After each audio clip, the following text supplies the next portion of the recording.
जय Shri Radhe. Welcome to रंग group कनक रंग एस्ट्रो एंड रंग एस्ट्रो।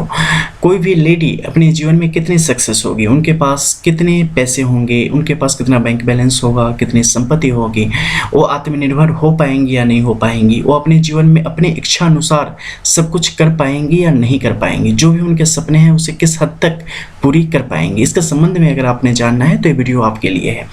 सबसे पहले हम शुरुआत करेंगे कुछ खास चेतावनियों से जिसे आपने देख लेना चाहिए। देखो, ये है आपकी इंडेक्स फिंगर यानी कि आपकी तर्जनी उंगली। ये जो दूसरी है ये है आपकी मध्यमा यानी कि मिडिल फिंगर। ये तीसरी है आपकी रिंग फिंगर यानी कि अनामिका उंगली। किसी भी व्यक्ति के लिए तीनों उंगलियों की प्रकृति बहुत ही महत्वपूर्ण होती है। यहाँ से आप कई सारी चीज़ों को देखते हैं, मसलन जैसे कि यहाँ पे आपकी फिंगरप्रिंट कैसी है, क्योंकि फिंगरप्रिंट आपके बारे में काफ़ी कुछ बताता है। क्या एक शंख की स्थिति है, एक चक्र की स्थिति है, या वैसे ही रेखा इधर उधर जा रही है। उसके अलावा यहाँ पर पोरों की स्थिति कैसी है, पोरों के मध्य में रेखाओं की स्थिति कैसी है, ये सब अत्यंत महत्वपूर्ण है, क्योंकि ये आपके स्वभाव, आपके भविष्य, आपके अतीत, इन सब के बारे में पूरी जानकारी रखता है। आपके हर एक पसंद, आपके हर एक नापसंद के बारे में, आप किसी चीज़ के लिए कितना आगे तक जाएंगी, कितना पीछे रह जाएंगी, आप कब तक किसी चीज़ को प्राप्त करने के लिए कोशिश करेंगी, कब तक नहीं करेंगी, आप किसी चीज़ को पाने के लिए क्या कुछ बुरा भी कर सकती हैं, कुछ अच्छा भी कर सकती है, आपके अंदर कॉन्फिडेंस कितना है या बिल्कुल भी नहीं है। इन सारी स्थितियों को ये उंगलियां काफ़ी बेहतर तरीके से बता देने का काम करती है। चूँकि हम बात कर रहे हैं कुछ खास लक्षणों की, तो सबसे पहले उस पर बात करें। आपकी अगर इंडेक्स फिंगर आपके रिंग फिंगर के मुकाबले छोटी है तो यह स्पष्ट संकेत देती है कि जातक अपने जीवन में काफ़ी मात्रा में धन की प्राप्ति करेगा, अपने पैरों पर खड़ा रहेगा और अपने सपने अपनी मेहनत से यहाँ पर पूरी करने की स्थिति में आएगा। अगर ये उंगली जैसे कि इस हथेली में आप देख पा रहे हैं कि मिडिल फिंगर पर पूरी तरीके से झुकी हुई है, ये झुका होना ज़्यादा दिक्कत नहीं है, लेकिन इस मध्य में अगर कहीं गैप आ जाए यानी कि आर पार दिखने लगे, वहीं अगर आप नीचे आएंगे तो यहाँ अगर अंदर से आर पार दिखने लगे, ऐसी स्थिति में क्या होगा कि जीवन में कुछ न कुछ अड़चन आती रहेगी। फिनेंशियली आप बहुत कोशिश करेंगे, लेकिन जितनी इकट्ठा करना चाहेंगे संपत्ति, उसमें बड़ी मुश्किल आएगी। फिजूल खर्च बहुत ज़्यादा होगी, फालतू के खर्च इतने ज़्यादा हो जाएंगे कि काफ़ी मेहनत करने के बाद भी आप काफ़ी मात्रा में धन इकट्ठा करने की स्थिति में नहीं आ पाएंगे, संपत्ति इकट्ठा करने की स्थिति में नहीं आ पाएंगे। इसके अलावा मेहनत आपकी बहुत ही ज़्यादा बढ़ती चली जाएगी, टेंशन कई बार बहुत ही ज़्यादा बढ़ती चली जाती है। तो अगर ये यहाँ पर जैसे इसमें है कि बिल्कुल बंद हो तो बहुत सुंदर, या ये उंगली बिल्कुल सीधी हो, तो ऐसी स्थिति में जातक अपने जीवन में काफ़ी भाग्यवान होगा, अच्छी मात्रा में धन प्राप्ति कर पाएगा और धन को सही तरीके से निवेश करके और भी ज़्यादा लाभ कमाने की स्थिति में आ जाएगा। वहीं अगर आपकी जो रिंग फिंगर है, रिंग फिंगर जैसा कि यहाँ पे आप देख रहे हैं एक सामान्य ऊंचाई है, ठीक है, लेकिन अगर इससे थोड़ा भी ज़्यादा ऊपर की तरफ बढ़ता चला जाता है तो एक भस्मासुर की स्थिति को दिखाने का काम करता है, जिसमें व्यक्ति अपनी महत्वाकांक्षाओं के कारण खुद ही अपने जीवन को खत्म कर लेता है, खराब कर लेता है, या जीवन को बड़ी मुश्किलों में दलदल में फंसा देता है।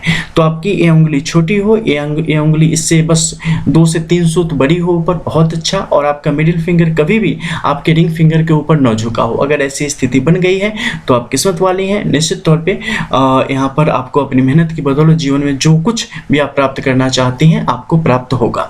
एक और स्थिति है, वो स्थिति क्या है कि आपके रिंग फिंगर की जो यहाँ पर जो हम सिचुएशन देख रहे हैं, इसके नीचे एक पर्वत क्षेत्र है जिसे हम सूर्य का पर्वत क्षेत्र कहते हैं। उसकी स्थिति अगर बेहतर हो तो जातक जो डिजर्व करता है, जिसके वो लायक है, उन चीज़ों को पाने के लिए एड़ी चोटी का जोड़ लगा देता है। कई बार आप देखेंगे कि यहाँ पर इस उंगली की स्थिति ठीक है, यानी कि छोटी है और एक बेहतर स्थिति में है, लेकिन फिर भी जीवन में आर्थिक तौर पर उतनी उन्मुक्तता या उतनी उन्नति आपकी नहीं हो पाई है। इसका कारण क्या हो सकता है? इसका कारण है नीचे के कुछ पर्वत क्षेत्र, अभी उन्हीं के बारे में हम विश्लेषण करेंगे। तो सबसे पहले आपने उंगली के बारे में जान लिया, अब हम नीचे आते हैं और पर्वत क्षेत्र के बारे में जानते हैं। किसी भी लेडी के लिए गुरु का पर्वत क्षेत्र समृद्ध होना अत्यंत आवश्यक है। ये जितना ज़्यादा समृद्ध होगा और जितनी दाहिनी तरफ जाती रेखाओं की स्थिति होगी, उनके जीवन में समस्याएं उतनी कम और धन और शोहरत उतनी ज़्यादा मात्रा में बढ़ती चली जाएगी। जो भी लोग होंगे काफ़ी सपोर्टिव होंगे, सहयोग करने वाले होंगे। वहीं इस तरफ अगर हुई तो सहयोग करने वाले लोग कम होंगे, गड्ढे खोदने वाले लोग ज़्यादा होंगे, खर्चे बहुत ज़्यादा बढ़ जाएंगे। जो आप डिजर्व करती हैं वहाँ तक पहुँचने में में आपको काफ़ी मुश्किल आती चली जाएगी। वहीं अगर यहाँ पर मान लो कि त्रिशूल का चिन्ह हो तो अत्यंत सुंदर है। अगर सीधी खड़ी रेखा हो, महत्वाकांक्षा पूरी करने वाली होगी आपके अंदर एनर्जी। अगर यहाँ पे मान लो त्रिभुज की स्थिति बन जाए, स्क्वायर की स्थिति बन जाए, ये सब आपके लिए समृद्धि की स्थिति को दिखाती है। अंदर की तरफ से बाहर आती अगर रेखाएं स्ट्रांग हो तो स्पिरिचुअली भी, आध्यात्मिक तौर पर भी आपकी उन्नति को स्पष्ट दिखा के आपको जीवन में दिव्यता की एक अनुभूति जो होने वाली है उसे दिखाने का एक काम करेगी। वहीं अगर शनि का क्षेत्र कमोबेश सामान्य भी हो तो कोई दिक्कत नहीं है, चलेगा। लेकिन सूर्य का क्षेत्र आपके लिए महत्वपूर्ण होना आवश्यक है, क्योंकि इसके बिना जो आप चाहते हो, जो आत्मसम्मान आप चाहते हो, जो आप प्राप्त करना चाहते हो, वो बड़ा मुश्किल हो जाता है आपको मिलना। तो ये पर्वत क्षेत्र उन्नत होना चाहिए। यहाँ पर सीधी खड़ी रेखाओं की स्पष्ट स्थिति होनी चाहिए। अगर मान लो एक ऊपर की तरफ है और एक नीचे की तरफ स्थिति आ जाती है, अगर ऐसा किसी के भी हथेली में होगा, चाहे वो स्त्री हो या पुरुष, ऐसे मामले में क्या होगा, नौकरी मिलने में देरी हो जाएगी, आजीविका का साधन खोजने में मुश्किल हो जाएगी, व्यापार करेंगे बड़ा धीमा हो जाएगा, काफ़ी देर से आपके जीवन में पैसा आएगा।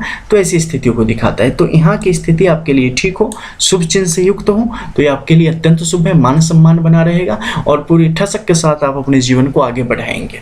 इसके अलावा बुध के क्षेत्र में अगर खड़ी रेखाओं की संख्या 1 से 3 तक की अच्छी स्थिति में हो तो ये आपके लिए अत्यंत शुभ योगों को दिखाने का काम करता है। दूसरा, मंगल हमेशा लड़कियों की हथेली में बेहतर होना ही चाहिए।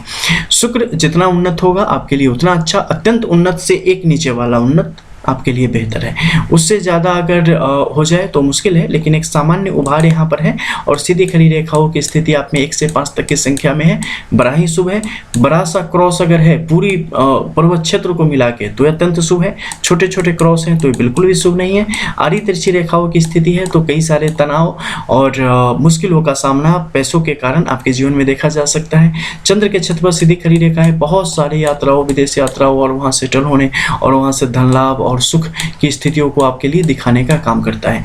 लेकिन अगर पूरा सादा पड़ा हुआ है तो ऐसी स्थिति में निश्चित तौर पे आध्यात्मिक तौर पे आपको उन्नत होने की आवश्यकता है, तो फिर आपको वहां से लाभ के योग बनेंगे।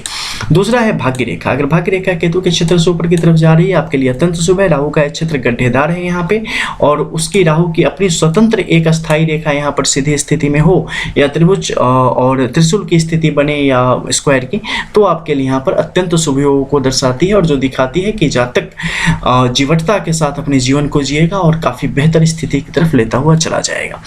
तो इस वीडियो के द्वारा आपने पूरी जो भी चीज़ें ऐसी हैं जिसके द्वारा आप अपने आर्थिक जीवन को समझना चाहते हैं उन सब के बारे में आपने यहाँ पे जान लिया। तो मिलते हैं फिर अगली वीडियो में कुछ और नई चीज़ों के साथ। तब तक के लिए जय जय श्री राधे। रियल एस्ट्रो रंग एस्ट्रो ग्रुप।